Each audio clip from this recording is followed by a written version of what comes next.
Halo semuanya, Namo Buddhaya. Perkenalkan, nama saya Agnes, NPM 2142046, jurusan akuntansi. Di video hari ini saya akan membuat video tentang ajakan toleransi dan kerukunan. Ini dia videonya. Seperti yang kita ketahui bahwa negara kita, yaitu negara Indonesia, merupakan sebuah negara besar yang terdiri dari beberapa pulau yang tersebar di seluruh negeri, yang mencakup lebih dari 17.000 pulau yang dihuni oleh sekitar 255 juta penduduk, sebuah angka yang membuat Indonesia menjadi negara di urutan keempat dalam hal negara dengan jumlah populasi yang terbesar di dunia. Karena Indonesia merupakan negara dengan kepulauan yang tersebar di seluruh negeri, maka Indonesia penuh dengan keragaman budaya, suku bangsa, etnis, agama, bahasa daerah, ras, dan lain-lain. Meski kaya akan keragaman, namun mereka tetap satu Indonesia. Ini sesuai dengan semboyan Bhinneka Tunggal Ika, yang artinya meskipun berbeda-beda tetapi tetap satu jua. Oleh karena itu, toleransi dan kerukunan antar umat beragama sangatlah dibutuhkan di negeri ini. Apa yang dimaksud dengan toleransi? Toleransi adalah sikap manusia untuk saling menghormati dan menghargai perbedaan baik antar individu maupun kelompok. Secara etimologi, toleransi berasal dari bahasa Latin, tolerare, yang artinya sabar dan menahan diri. Sedangkan secara terminologi, toleransi adalah sikap saling menghargai, menghormati, menyampaikan pendapat, pandangan, kepercayaan kepada antar sesama manusia yang bertentangan dengan diri sendiri. Arti dari toleransi menurut para ahli, salah satunya yaitu Tillman. Toleransi menurut Tillman adalah sikap untuk saling menghargai melalui pengertian dengan tujuan untuk kedamaian. Ada 3 jenis sikap toleransi, yaitu toleransi beragama, berpolitik, dan budaya. Saya akan membahas salah satu toleransi, yaitu toleransi beragama. Sikap saling menghormati dan menghargai perbedaan agama yang ada dalam kehidupan. Dalam beragama, contoh toleransi adalah dengan menghormati hak setiap orang untuk memilih agamanya, serta memberi ruang bagi mereka untuk menjalankan ibadah sesuai agamanya masing-masing. Dengan adanya sikap toleransi, konflik dan perpecahan antar individu maupun kelompok tidak akan terjadi.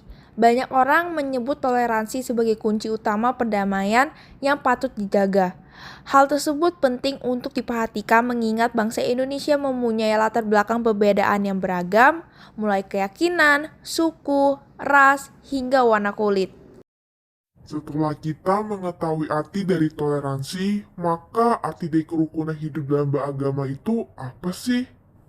Kerukunan hidup beragama adalah kondisi bagi semua golongan agama bisa hidup bersama-sama secara damai tanpa mengurangi hak dan kebebasan masing-masing untuk menganut dan melaksanakan kewajiban agamanya. Kerukunan akan bisa dicapai apabila setiap golongan agama memiliki prinsip setuju dalam perbedaan.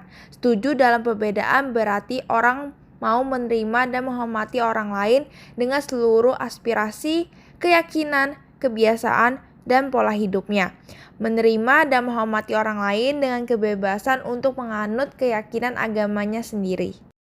Untuk membina dan memupuk sikap hidup rukun, Sang Buddha menganjurkan terdapat 6 dharma yang bertujuan agar kita saling mengingat, saling mencintai, saling menghormati, saling menolong, saling menghindari percekcokan yang akan menunjang kerukunan, persatuan, dan kesatuan. Keenam dharma itu adalah: yang pertama, memancarkan cinta kasih metta dalam perbuatan kita sehari-hari, maka kedamaian, keharmonisan, dan kerukunan dan persatuan akan terwujud. Yang kedua, menggunakan cinta kasih dalam setiap ucapan berbicara dengan etika baik, tak menyebarkan isu, gosip, dan fitnahan. Yang ketiga, selalu mengarahkan pikiran pada kebajikan, sama sekali tidak menginginkan orang lain celaka. Yang keempat, menerima buah karma yang baik, kebahagiaan, berusaha tidak serakah dan membagikan kebahagiaan tersebut pada orang lain dan rasa kepedulian sosial. Yang kelima, melakukan moral sila, etika dengan sungguh-sungguh dalam pergaulan masyarakat, tidak berbuat sesuatu yang melukai perasaan orang lain. Yang keenam, mempunyai pandangan yang sama yang bersifat membebaskan diri dari penderitaan dan membawa berbuat sesuai pandangan tersebut, hidup harmonis, tidak bertengkar karena perbedaan pandangan. Dapat kita ketahui bahwa jika terjadi suatu masalah sosial akan semakin rumit apabila masalah tersebut sudah berbau sara, suku, agama, dan ras. Terlebih lagi kalau sudah menyinggung agama tertentu di tengah kehidupan masyarakat kita, akan membuat masyarakat di suatu negara terpecah belah, saling bermusuhan, yang akhirnya berujung pada pertikaian yang berkepanjangan. Mengingat beragamnya agama di Indonesia, menyadari hal tersebut, maka setiap agama memegang peranan yang penting dalam mewujudkan persatuan dan kesatuan bangsa serta kedamaian hidup bermasyarakat, berbangsa, dan bernegara. Jadi teman-teman, perbedaan agama yang ada di masyarakat Indonesia tidak boleh menjadi penghalang atau hambatan untuk mewujudkan kehidupan yang rukun, damai, dan saling bertoleransi. Oleh karena itu, kita harus mengembangkan toleransi dalam bentuk saling menghormati dan saling menghargai antar sesama umat beragama. Contohnya, yaitu sesama warga negara harus mempunyai keinginan untuk saling melindungi dan menjaga dengan tidak memandang agama yang dianut. Agama mayoritas tidak boleh semena-mena terhadap agama minoritas. Dan toleransi juga tidak mengizinkan kita melakukan perbuatan diskriminatif terhadap pemeluk agama lainnya. Begitupun sebaliknya, sehingga akan terwujudnya sikap saling tolong-menolong, kerjasama, dan gotong royong yang tulus untuk membangun demi kemajuan bangsa dan negara Indonesia tercinta. Jadi teman-teman, kerukunan antar umat harus mengutamakan semangat kebersamaan, tetap saling menghormati persamaan hak dan kewajiban, serta saling menghargai perbedaan yang ada. Terima kasih dan mohon maaf jika ada kesalahan kata.